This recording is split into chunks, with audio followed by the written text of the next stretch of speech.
Welcome to the Tech and Tea Show. I'm your host, Gav Blacksburg, and I'm here with Alex, Finn, and Penny 2X.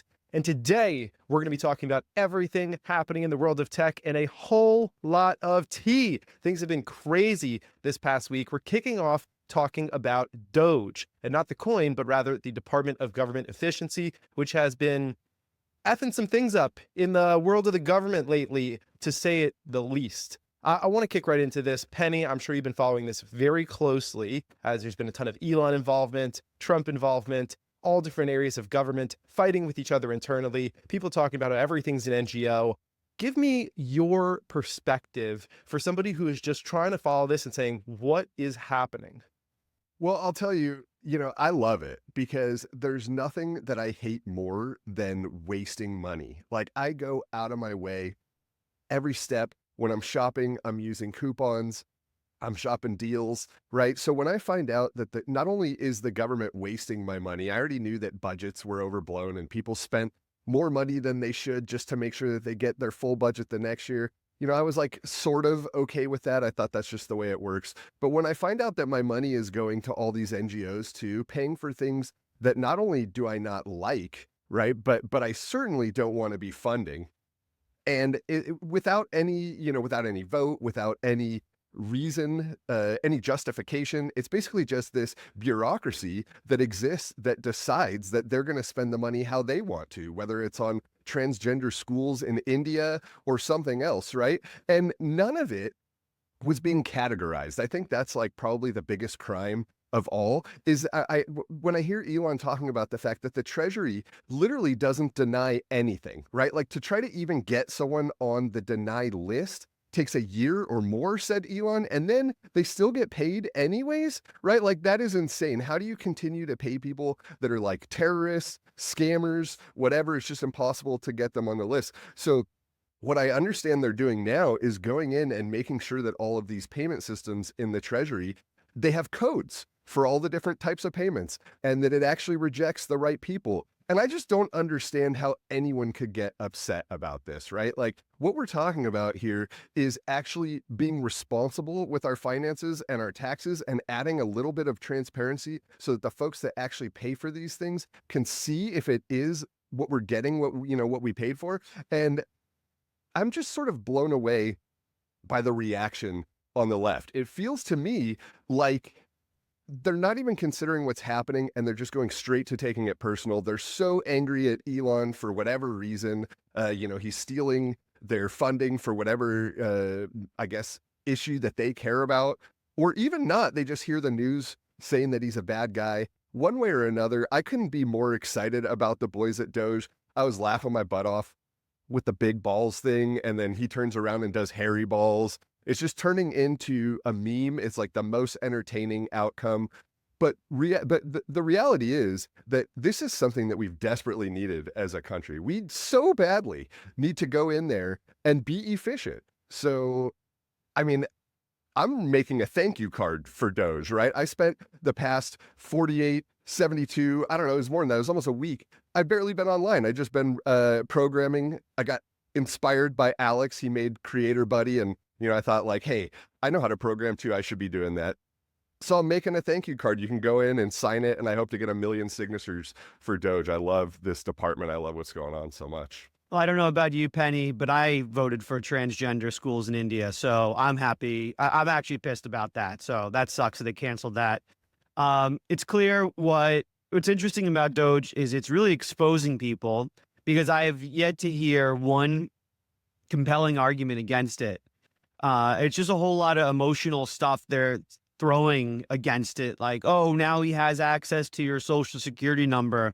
Like, okay, it's either Elon has access to my social security number, or like 50 people working from home making like $100K a year have access to my social security number. So who gives a shit? Like, and it's already been leaked 1,000 times. Every 5 minutes I get an alert on my phone, your social security number has been leaked because of Target or Best Buy or something. So first of all, it's clearly just like a non-thing that they're just making. Now they're pivoting to constitutional crisis.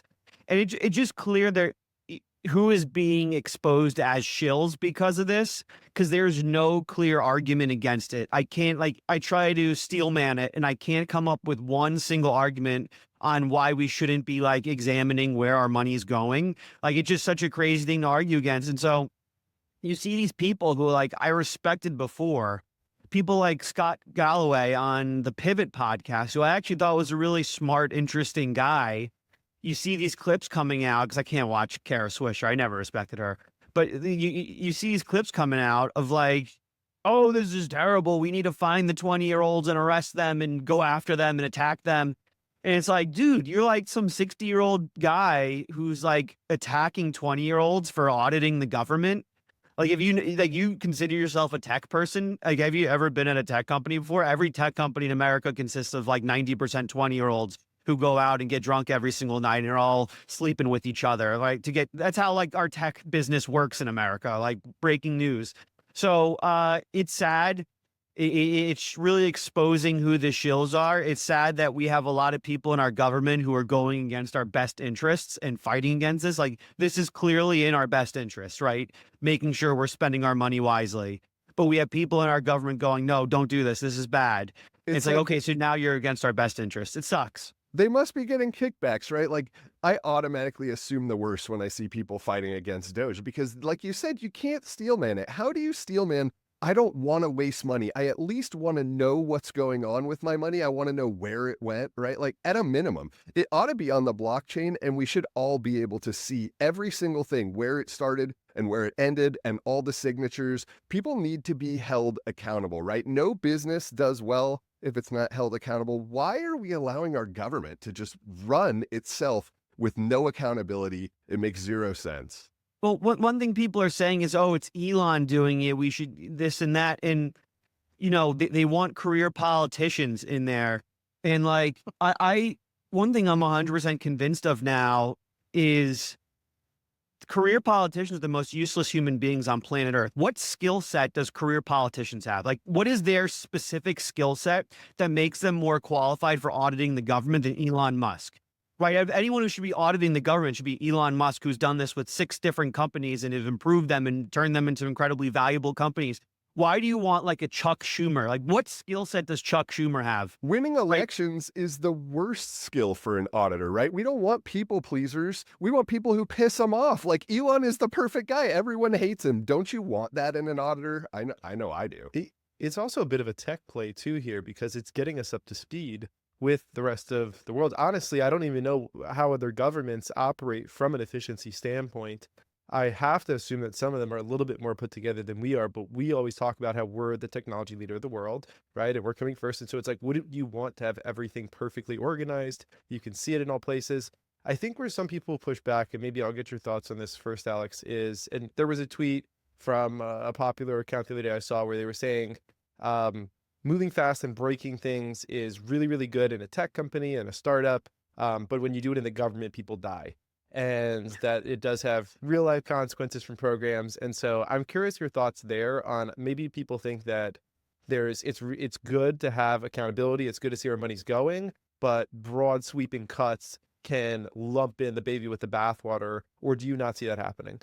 That's like saying you have a car on the road, you have like a Cybertruck on the road, and this Cybertruck is like completely broken, like one wheel's fallen off, the windshield's completely shattered, the brake, there's no more brake, someone ripped off the brake so the car can't brake anymore.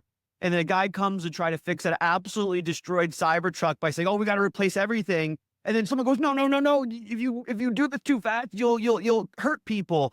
And it's like, bro, this truck is going on the road with no brakes and no wheels, and it's barreling through people and killing. It's like, we are $37 trillion in debt, right? We're spiraling out of control with debt. If moving too fast might break things up, bro, the entire thing's broken right now. And we are very quickly moving towards the entire country going bankrupt and everyone falling into poverty and millions of people dying to starvation. Like, we can't move fast and break things. Like, are you an idiot? Do you not understand how anything works in this country right now? We are quickly moving towards death. And so we need to move fast. The issue is we've been moving slow and fixing nothing the last 50 years. It's time we move fast and break things. Yeah, I'd have a little more sympathy for the people that are nervous about moving fast if we had done anything, or if what we have been doing is working. But it's an absolutely it's a disaster. We're in horrible debt. You know, one of the funniest things that I overheard them talking about in Doge is that there is a cave full of paperwork with 1,000 government employees working in, I forget if they said it was like a lithium mine or like some underground cave, where every single person who retires, all of their paperwork is done by hand. So only like 200,000 people in America can retire per year, because that's how many people these 1,000 people in the cave can handle their manual paperwork for. How it was started like in the 50s or 60s, back when, you know, that sort of made sense. How on earth does that still exist? It's such a good example of how inefficient we are, that we still have a process with 1,000 people and a cave that we could do with a database now, right? We And literally like, have cavemen in our government, literally. Yeah, but you guys, there's a video of where Elon Musk said that there are people who are 150 years old that are still collecting Social Security checks right now. Actually, we have the video here. You know, that's crazy things like we just cursory examination of Social Security, and we've got people in there that are 150 years old. Now, do you know anyone 150? I don't know. Okay. They should be on the Guinness Book of World Records. They're missing out. I So can't. Yeah. I love his delivery. Smile, Too funny. or they should be very famous. One of the two. Yeah, his I will delivery say one is so thing. funny. I will say one thing. If I were to make one counter argument, and for the record, I'm very pro Doge and all this. I'm not. I believe Elon. I believe Trump. Maybe that's famous last words. But I would like some evidence, right? I would like when he says there's 150-year-old people making checks or whatever. Like, it would be cool to see the evidence. Like, they take the files from the computer and then like put it out in public. Like they so far they've given us really funny and interesting Twitter threads that go, oh look, we're doing a trans opera in Nepal. Like, that's great. I really enjoy reading those. It would be great, like, if they sent out like the Broadway booklet of the trans opera in Nepal, and like the records of the 150-year-olds getting the paychecks. Like, I believe them, but it would shut everyone up on the opposition if they showed the evidence of these things. That would be Yeah, cool. it would be. Go ahead. I think that that's where we all sit, right? We're all in favor of the ideas here. The small pieces which I've seen, where there was the graphic that went around showing that the BBC was being funded by USAID, right? They were one of the largest donors. There was another graphic about Politico, right, where you could see the $8 million that had gone. Those are the really key pieces, and it becomes even more pertinent because there's a video that I saw this morning where they were talking about the $50 million in condoms, right, that were being sent to Gaza. And inside of the Oval Office, they had Elon there and Give me a Trump, and picture of the there was- condoms. I want to see the barrel of $50 million worth of condoms. That's what I Well, want. there was a reporter who basically was like, hey, I just want to correct you. They weren't going to Gaza. They were going to Zimbabwe. Mozambique or whatever it was, Mozambique, Zimbabwe, right? And it was to counter HIV. And Elon, his answer was like, well, I'm not always going to say the right thing. Nobody bats 1,000. Please fact check me. And it was like, okay, like, But also, good for you to say that, but like, who's fact checking? Yeah. Because you're supposed to be the fact checker. But really, though, I mean, at the end of the day, does it matter that much if the condoms went to Gaza or Zimbabwe? Do you really want to be spending $50 million of U.S. taxpayer money on condoms to send anywhere? But I'm with you, and they It have. does. You just can't lie, right? If you break trust when you lie. So like, it just would be good if, listen, they're the good guys, right? They're the good guys. What was going on before was the bad guys. If you're going to be the good guys, just do it the right way, right? Tell the truth, show the evidence. That's all I'm saying. They have Doge.gov, right? They need to start publishing the receipts Yes. there. I think they're Yeah. just so busy. They've got like their 6 guys and Elon, and he's keeping that efficient, doing it the Elon way. But they need one more guy to just be their media guy, right? Like, Yeah, Elon can't be their media guy full time. They need to publish stuff to the website and like campaign for Doge. I think to just wrap up the segment, there's this black hole, it seems, of government where once you get into it and you're like, I am above the peasants, and you don't want them to become like, oh, we're government now, right? We're like a part of the government, so we don't have to tell things to the public. We're just going to do our job and do our job well. Like, no, don't fall into that hole. share the stuff with us, do it publicly. That's going to be the best way. Speaking of things that were very, very publicly shared this week, Sam Altman and Elon Musk have gotten into quite the dispute. Some are calling it the white man's version of Kendrick versus Drake, is what I saw online. And yeah, they're going back and forth at it. Elon Musk made a 90 plus billion dollar bid for OpenAI. Sam Altman said something along the lines of, he's a distraction. He's not a happy person. I feel sorry for him.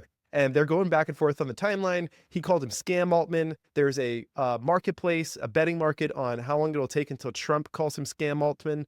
So there's all different types of things happening here. I really would just love to hear your guys' opinion on what is going on. Scam Altman. Man, if Trump ever calls him Scam Altman, that's a huge deal.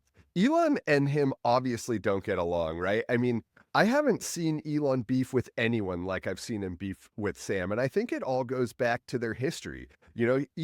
Sam stole OpenAI from Elon. He stole, what was supposed to be open source and for the benefit of humanity and, not for profit. And he turned it into the exact opposite. And now it's basically owned by Microsoft. So I think Elon is just like super, super bitter. 97.4 million or billion seems like it was a calculated number, not something random, right? He didn't come up with like 42 or 69 or some number like that you would expect from Elon. There was no 420 involved. So, it makes me wonder if it was serious, but also it probably was just a distraction. It probably was just to sort of slow things down. Force them to talk about it, force them to have a board meeting about it, whatever it is. Does he actually want to own OpenAI? I don't think so. Maybe the employees, right? I bet you he'd like to have a lot of the employees, or at least pick his way through the employees. But he's already got his AI team. He's already releasing Grok 3 here soon. And if we are to believe what he said and also some of the demos, Grok 3 is already better than O3 Mini High, right? So we'll see what happens with that. Once they release it, we can judge for ourselves, what's better and what's not. But I mean, if nothing else, it's entertaining. It's definitely maybe a little bit too much though, when he's already got all the drama going on for DOGE and working, with Trump and the government. And then on top of that, to start more drama with Altman right now. I mean, how many things can Elon handle? I don't know. Yeah. Every time he adds something else, I'm like sort of just amazed that he continues to thrive. I want to show people the video of Sam Altman and his response for what basically the offer was. If we can pull up that video here, that would be hilarious. And then I think within this, I looked it up with Grok. I basically asked Grok, like, tell me about the situation deeper. So it all stems from the nonprofit side. And let's watch this video real quick. He is not the sell, neither is the mission. We're happy to buy Twitter. He does not look happy. He goes, we're happy to buy Twitter. We could talk about that. And so it all stems from OpenAI is supposed to be a nonprofit. Sam Altman is now looking to convert it. And I forget the exact term, but it's not going to be a nonprofit, but something like a public benefit or something along those lines, which would then get it out of its nonprofit status. And this is Elon, I believe, attempting to slow that down. I don't think we have to go too far into the situation. I just thought it was a hilarious spat in the world of tech. And Alex, it seems like you love when the billionaires fight online. Sort of. Like, it's entertaining for sure. Like, you sit here and eat your popcorn. And I get where Elon's coming from. Like, I've read what he said around Sam going against his word, and like he kind of, he's kind of screwed over Elon when he was an early investor and all of that. But I think it's largely a distraction though for everyone involved. And we're in such a critical time where, I'm rooting for America. I'm not rooting for OpenAI. I'm not rooting for XAI. I'm rooting for America. And it's like, okay, how much is this arguing pushing America forward? How much is this arguing putting America in first place when it comes to AI technology? And I don't think it's doing it at all. Like, I think and I don't want to tell the GOAT how to do things. Elon's the GOAT, but it's like, I feel like if we focused on our technology, making it better rather than trying to tear down other people, like it would be better for American technology. Do you think there's risk though, Alex, that OpenAI winning is bad for America? I think that's Elon's angle. Why is it bad for America? Well, for example, Elon repeats over and over how important it is to have truth-seeking AI. And I think that his argument is that the OpenAI AI, the people behind it have no interest in making it truth seeking. They're pushing, whatever agenda it is that they have, whether it's the woke agenda or something else.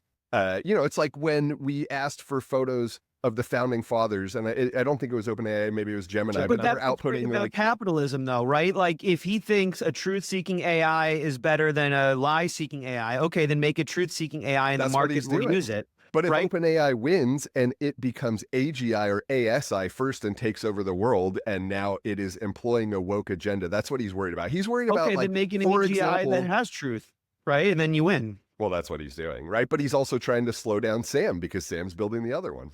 But maybe he makes an AGI, but then it's like, okay, well, even if you make an AGI a year later that has the truth, then just do that. Like, Do you the really better think- product's going to win. I think that you can't make an AGI a year later because the first AGI will take over the world. That's what I think is going to What does happen. that mean? It ASI, doesn't mean anyway. anything. What does that mean? It just takes over the world. Does that, so it just kills Elon? You can't make an AI anymore? No, What does that well, mean it okay. takes over the world? So imagine this, right? Imagine that there's an ASI that is super, super powerful, like so much smarter than us that we can't even imagine. And it's trying to solve humanity's problems, right? There's a few things that it could do. For one, it could like shut down every nuke before we even know what's happening. It's like impossible for humans to use nukes. But then let's also imagine that it does something like try to balance our economy and employ DEI, right? And it's like, there are too many white men that are successful. I need to solve this problem and add more diversity. What's the best way to do that? Oh, well, I need to disable these white men, right? So, whether it's eliminate them completely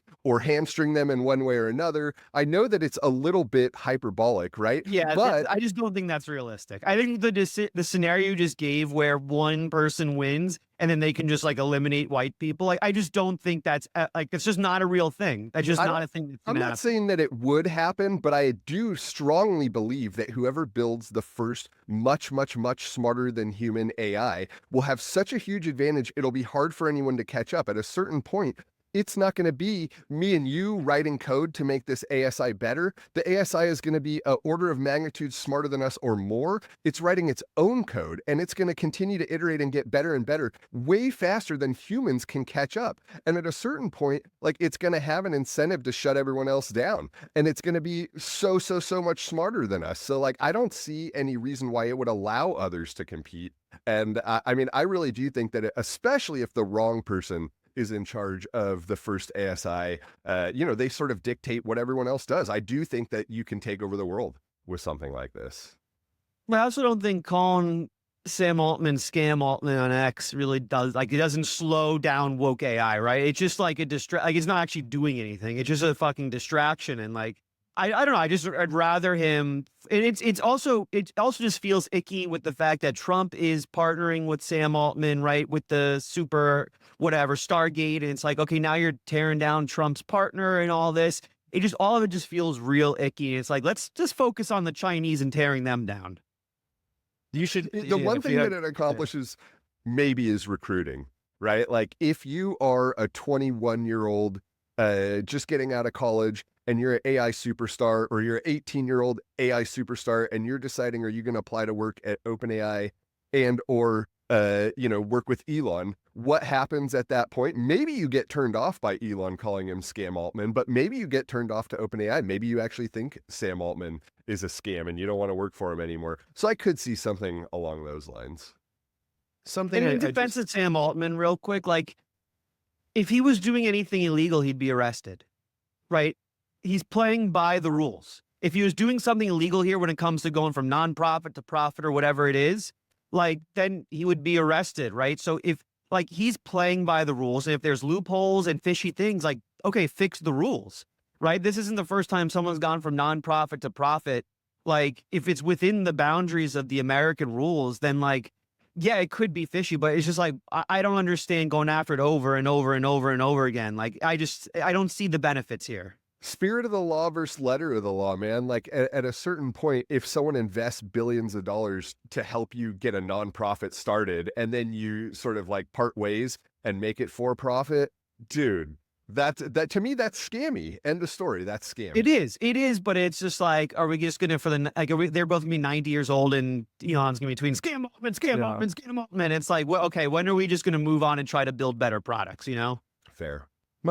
Real quick, also, I just want to say for those that were listening and didn't understand the terms, AGI is a computer intelligence that is on the same level as humans, and then ASI is the super intelligence, to where they're more intelligent than humans and doing things that we cannot even do or figure out how to do typically, correct? That's right. Beautiful. General and super. Beautiful. Okay, so last Elon topic, I promise, for the audience, but because of all the things that Elon has been doing, potentially, such as, changing his name to Harry Balls and cutting a bunch of government stuff, Tesla stock has, in the short term at least, been feeling the effects.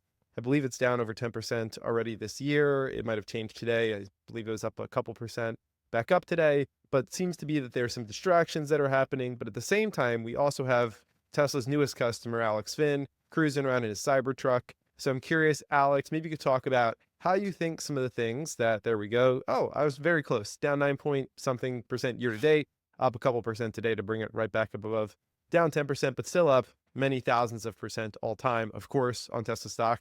Alex, you can tell us a little bit about the experience of the Cybertruck, and then also your thoughts on how everything that we've just talked about may be affecting Tesla That's a stock. good picture. Yeah. Can we get a little Weird. Grok summary of what the Grok thinks of that photo? There's that little Grok let button me now. see what Grok thinks of that photo. We got Evan working, the producer, worst producer in podcast. Can we get a Grok summary of that photo? So I've owned the Cybertruck now for a week. I have zero complaints. It is incredible. Actually, I do have one complaint I'll go over, but it is amazing. Everything about it, you just feel like a badass. The photo captures a unique moment with the Tesla Cybertruck, a vehicle known for futuristic settings in a parking garage with urban gritty aesthetic. Oh yeah. The lighting in the garage creates interesting shadows and highlights, which could be seen as adding depth. Alex Finn's choice of attire, mentioned in the replies, suggests a blend of casual fashion with a tech-forward vehicle, which might be a subtle commentary on modern lifestyle integrate. Yeah, it was. That's exactly what I was thinking when I took that picture. Like, I gotta have a subtle commentary on modern lifestyle integration with technology. For the record, Lululemon head to toe. Anyway, it's amazing. It's an absolutely amazing vehicle. It is so much fun to drive. It's absurd how fun it is to drive. It is so fast. It handles so nice. And it's just badass. Like, you're driving the road and you're like, I have the most badass vehicle on the road possible. I've been full self-driving out the wazoo. I think I've only had two times where I've had to do something like get out of it. And there was one time where it just approached a roundabout the wrong way. It's just a bad approach to the roundabout. And then the other time was, I think a car stopped in the middle of a lane, and we were in the same lane. It was like 100 feet in front of me. And I'm like, okay, is it going to slow down? Is it going to slow down? Is it going to slow down? And it got to the point where it's like, okay, I'm not comfortable with the fact that it hasn't slowed down yet. And I took it out and slowed down myself. That was the two times. So full self-driving's been incredible. I had an hour-long drive in the middle of the night a few days ago, and it just handled I just did not feel like driving in the middle of the night, and it handled it for me. The other complaint I'll have is when I have to take a left out of my apartment building, I need to do a U-turn. It's a tight U-turn. And with the 2015 Kia Soul, it handled the U-turn like a dream. With the Cybertruck, I got to do a three-point U-turn to Even with make steer that by U-turn. wire. I'm surprised. Even with steer by wire, it cannot do the U-turn. And if I try, so I'm like, okay, I wonder how full self-driving will handle this U-turn. And I tried it with full self-driving, and the full self-driving literally, for the U-turn, it goes like this. It goes like that, and then it just stops in the middle of the road. So it doesn't know to do the reverse to go like that and then go like that. It just goes like, and then just stops moving right in the middle of the road. So that couldn't handle it either. So I had to do a 3-point turn every time I have to do a U-turn on this road, which kind of stinks. But other than that, it's so badass. I'm getting the windows tinted the moment this podcast recording ends. Shout out window tinting companies. I had to pay $700 to tint my windows. I didn't think that's how much it would be to tint windows, but whatever. Why tinted windows? Because that's what people told me I have to do, and I fall for peer pressure, so I'm doing it. I had like 10 people tell me I had to tint my windows, and then Tesla sends me an email yesterday immediately after 10 people told me that says, we now support this window tinting company. I'm like, okay, that's a sign I have to do this. So tinting the windows. Also, I'm in the San Francisco area, so I feel like there's people who are going to look in the windows and be like, oh, this looks like an expensive car, smash the windows. So tinting the windows probably a good idea there as well. And Are the also, I feel windows like a celebrity. less smashable than back in the day when he threw the rock at the window? They're less smashable, but I feel like criminals are really motivated and they'll figure out a way to get through those windows. Good point. I plan on working. So I want to make this, not to make this podcast all about me, but I plan on making this Cybertruck like my mobile office. Like I'm going to get Starlink. And so I'll have my backpack in it. And now criminals are going to be tracking my Cybertruck. Yeah. This is the one to rob. I'm exposed. This is the Cybertruck to rob. But like, you know, it's gonna be my mobile office. So I bought like a desk for it. Like I just last night bought a desk where like it goes on top of like the sides and when you're in the driver's seat so you can like work. So I'm gonna from make this the Amazon? mobile office. Where do you get that, on Amazon? Yeah, there's like a $80 mobile desk. And so like I wanna like drive, like I wanna go down and see Penny and then like also work from the truck and then visit people and do stuff like that. So you know, so I'm getting the windows, but it's sick. It's absolutely sick. As for the stock price, I think it's clear investors always had kind of a short-term view with Tesla. You know, I think there's a lot of talk about trade wars, and usually in trade wars, cars are screwed over. Like a lot of times the materials in cars are what are tariffed the most. And so I think it's partially a reflection in that. Maybe also a reflection it was just running extremely hot for a while. But like, again, the long-term vision has always been not the cars. The long-term vision's always been the robots, the AI, the full self-driving, and those things haven't changed over the last couple of weeks, despite the tanking stock. So I'm still bullish. It's still, well, now it's no longer my largest position because it's been going down so much. Robinhood's now my largest position because it's been going up and Tesla's been going down. But it's my second largest position, and I'm still extremely bullish. Yeah, Hood's been killing it. I will say, on the Tesla side of things, I'm intrigued to see where it goes. It's much more than obviously just a car company. So a lot to come on that side. And short term, if there's downturns, for as long as the company's been around, those have proven to be profitable in the long term. So we'll see what happens there. Let's go to, okay, so by the way, also funny that you mentioned tariffs. I just laughed at this. I saw one of my friends who's a trader. They added after their username today, in parentheses, they put parentheses, tariff respecter. And so it's like, I'm respected them because for trading, I just, hey, trade along with the trend. Okay, so maybe you guys support the tariffs, maybe not, but there is one thing that I saw Trump did that Penny was vocally against on the timeline, and that was the removal of the production of the penny. How about that? You're going to be able to tell your grandkids, look at this. This is my profile picture. They don't make these anymore. A relic. Man, what's your thoughts? I didn't think that I was corruptible until I realized that he was going to end the penny. And now all of a sudden, I don't care about efficiency anymore. I'm like super emotional. I'm emotionally attached to the penny. The reason that I chose the penny as my profile picture and as the name for my profile is because of a story my grandpa used to tell me. He talked about, how a doubling penny is worth more in 30 days than $1 million. And that sort of stuck with me. It got me in the long-term mindset. It made me consider throughout my life that small investments and things over time can build up to large amounts of value. So I'm like emotionally attached to the penny. I love the penny. I never really collected them, but I'm going to start now. I was devastated when I saw Trump pushing that and when Elon did. And, I kind of just played it up. I made like a penny with Trump's face on it and whatever. But yeah, at the end of the day, it's a sad day for Penny 2X that they're retiring the penny. I'm kind of bummed about that. Do you think the nickel goes next? I mean, at the end of the day, if we're talking about efficiency, do you really care about nickels or pennies? I mean, I don't even know that I care about dimes. We could probably just get down to like quarters and dollars and be good with it, right? I think that's probably enough for me. Alex, how does that make sense though? How does that work? Right? I don't get it. Like if you get rid of pennies and dimes and nickels, okay, so what happens if I pay for something with cash and then I need like pennies and dimes and nickels? Is it a concept that we just have enough pennies and dimes and nickels and we'll just be good for life? No, the prices, round all the prices to the nearest 25 cents. Yeah, you wouldn't be able to go to. You round up or round down because I'm going to get pissed if you're rounding up. I'm I sure think you they're can keep the rounding up. dime. I think keep the dime. The dime's actually the first one that's monetarily efficient, where it costs whatever it is, 5 cents to make, and it's 10 cents Well, the for. dime's the smallest one. What if we made the penny just a little bit smaller? Just make it smaller so it costs less than a penny.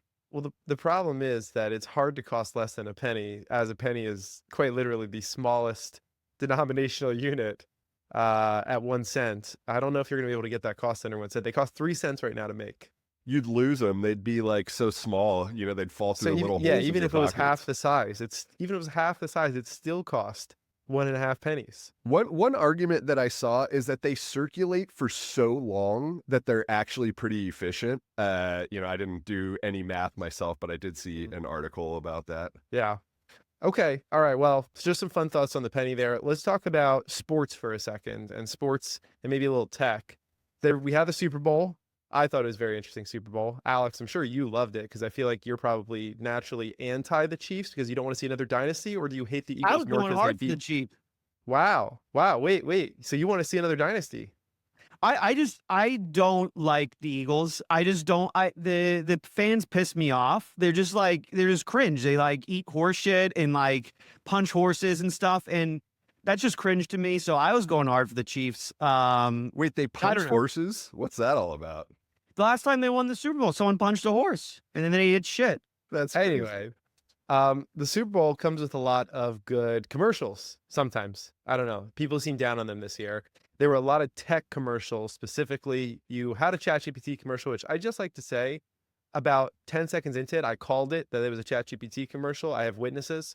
And so did call that one out. You had a bunch of other ones, Rocket Mortgage. There was really cool. I think the Rocket Mortgage, they played Take Me Home, Country Roads Take Me Home, and then they cut off after the advertisement and they went back to the game and they were playing Take Me Home at the game and everyone was singing it, which was kind of like a cool transition. So what do we think, guys? Any tech companies that are standing out to you after seeing the Super Bowl? I have a very Elon mindset when it comes to marketing a tech. I just don't believe you need to spend money on marketing if your product is good enough. And so like, how do you warrant the spending of $8 million? Like, is there really, like, for OpenAI, they had like a minute long Chat GPT commercial, which cost $14 million. Are they really gonna get $14 million ROI on that commercial? Like, I just feel like we're in a new age and commercials just like don't have the same. And I'm going to be honest, I didn't watch a single commercial. Every time it went to commercials, I was sitting there doom scrolling my phone, destroying my brain cells with dopamine overflow. I didn't watch any of them. And then I would in the game like, oh, I got to pay attention to commercials, got to pay attention to commercials. Then commercials roll, couldn't help it. Boom, back on the phone scrolling. So like, do people still watch these commercials? Is anyone doing ROI studies on these commercials? Because I can't remember the last time I've done anything off of a commercial. Like I saw a commercial and did it. Like I make decisions based on like what people say on social media and like real reviews of word of mouth and things like that. Like I don't make decisions based on commercials anymore. So I just be interested to see like what kind of work goes in the OpenAI marketing team to make them decide to do a $14 million commercial. They're like, okay, this should drive 400,000 signups, which gets us X amount of money over 3 months. Like it just can't be there. I don't see how the ROI could be there.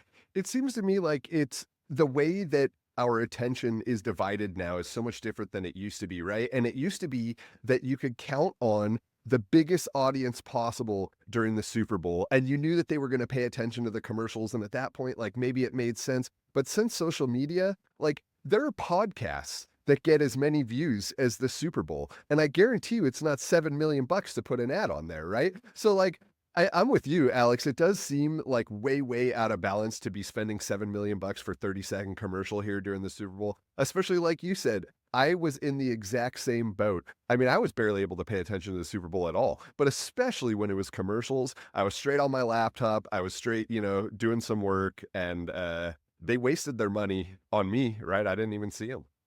Yeah, I barely even watched the game. I was doom scrolling the whole time. It was basically a 4-hour doom scrolling session for me, the Super Bowl. The game wasn't interesting. The commercials I definitely weren't watching. Like, I just feel like you could get the same eyes as a Super Bowl commercial if you just write 4 threads on X. Like if Sam Altman would have just wrote 4 threads about new features of Chat GPT, you'd get the same amount of views. Like threads just perform really well, and you would have spent $0 And it on would it. So all I go- don't get it. It would all go to people that are interested in AI and, whatever, right? It would be targeting the right people for them as opposed to a bunch of football fans. But I are football think- fans signing up for Chat GPT on that commercial? Like the commercial kind of stunk too. Like, what are they going on and just, okay, and I'm going to spend $20 on and do some deep research now that I saw that commercial? I don't think so. So I think that there's definitely some data pointing, I'm sure, that Super Bowl commercials have some value. Otherwise, I don't know why people would be buying them. Of course, it is the #1 most watched television event every year, right? So this one was the most ever watched television event of all time. So you literally had the most eyeballs ever watching a single event. And so you are hitting mass audience. I will also say it's been proven that not even people who don't even like football still watch the Super Bowl, and a lot of them watch it for the ads, which is this interesting concept as well. Now, I will tell you, it was even worse for me. I'm in Puerto Rico now, so I get the ads in Spanish. And so I'm just not gonna lie to you, there's no way I was grasping most of what these ads were trying to get over to me. And some of them, it's just so hard to tell, it does not convert in my brain in real time. And so, yeah, I don't know if their money was probably lost on me, but I'd be interested to see the data. Evan, get on that. Tell us if people actually buy things that they're advertising about. But yeah, any other general thoughts on Super Bowl advertising in general, how marketing works?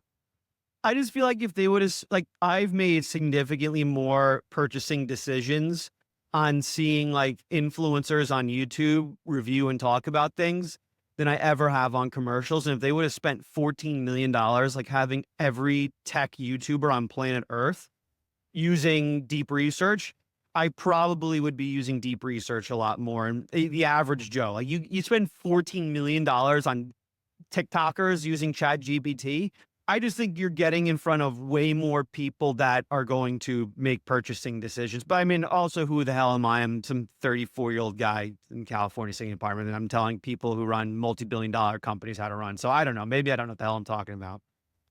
All right, I see we're seeing the Super Bowl generated more than $800 million of revenue from advertising sales across all platforms. So they generated a lot of money. Stock That's for market sure. news. Where's the source on that? You just wrote a sentence and then that was it. What's the source? What's any data backing that up? Source is CNBC. Even at $8 million, people ad executives still say it's still worth your bang for your buck. How about that? I guess we need to An run a Super Amy Bowl. Light's cheap advertising. Challenge for everyone watching this podcast. Name one person you know with DirecTV. I'm not listening to Amy Leifer. DirecTV. Oh, okay. Very rational. Super Bowl commercials work, says Furby Chief Marketing Officer. Okay. Okay. Sounds good, Amy Leifer. Hope you got your resume up to date. Okay, I love it, guys. This has been awesome. Episode 2. This was so much fun. Any other, I guess, Penny first, any other just tech topics that we didn't hit on? There's stuff going on with Apple and Alibaba and a bunch of others this week. Any other tech and tea you'd want to hit on here? I mean, I've been spending my week building, so I've been less attached to the news than usual. We covered what I'm most interested in, which is the DOGE stuff, right? At the end of the day, America is getting changed right now for the better. I couldn't be more excited, and I just really hope that the courts, the judges, anyone who's trying to get in the way of this pays attention to public sentiment, and I hope that the people get behind DOGE, right? Right now is a pivotal moment in United States history, and I just hope we go the right direction. 1789, all over again. One of those years. Did I get the year right? 1776. 1776. What was 1789? Trying to remember. There was something happened then. Evan, Nothing what happened in that year. It's the most 1789? irrelevant year in American history. 1776. It is. All right, Alex. Any final comments or thoughts on this one? I'm interested to see what Apple does the next couple weeks. So Apple's apparently preparing multiple big announcements over the next 2 weeks. The next iPhone SE, apparently some big Apple Vision Pro news. United States next- elected its first president, 1789. I knew I was right about something. George Washington, baby.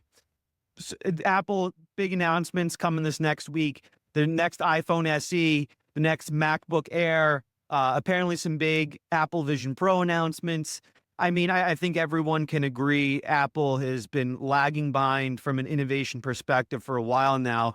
They canceled their AR glasses, they canceled their car. So all the things that could have been potentially innovative canceled. So I think we're hitting a critical time now where it's like, okay, are you going to still be an innovative company, or you kind of just be like an IBM that just does solid things and just all right things over and over and over again and slowly die? So I'm interested to see the announcements these next couple weeks to see if Apple has any innovation left inside of them. Wait, I actually have two Apple questions. First, they still make the iPhone SE? Well, they're going to do a new one. Yeah, a new one coming out. When's the last time they did an SE? They did an SE for the 15 or the 16? They do it like every 3 years, I think. Interesting. I didn't know that. I just thought they had the Pro and the Mini. Okay, second question. I actually saw this morning, maybe Evan, you have something around this. I'm sure it's probably old news, but I saw that Apple's also working on the robotics game. And when last iPhone 20, oh, there you go. 3 years ago, 22. I saw that I saw somebody made a little grok image of a, robotic creature with a Apple logo slapped on its chest. Do you think Apple should pursue that? They should pursue anything that's innovative. Here we go. I don't know how they do it, because their AI is clearly lagging behind, and the core of any good robot will be the AI powering it. Apple Intelligence absolutely stinks. It is the most useless feature in the history of Apple products. So I don't know. I mean, I'm just hoping, like, their product that I truly think is head and tails above everything else from a tech perspective is the Apple Vision Pro. The iPhones aren't better than Androids.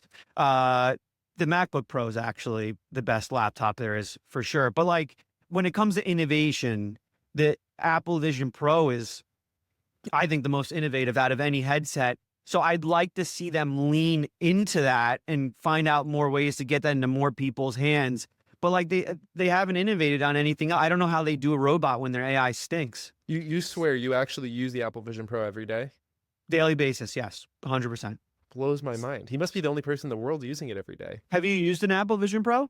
Yeah, at the Apple Store, I did like the test trial.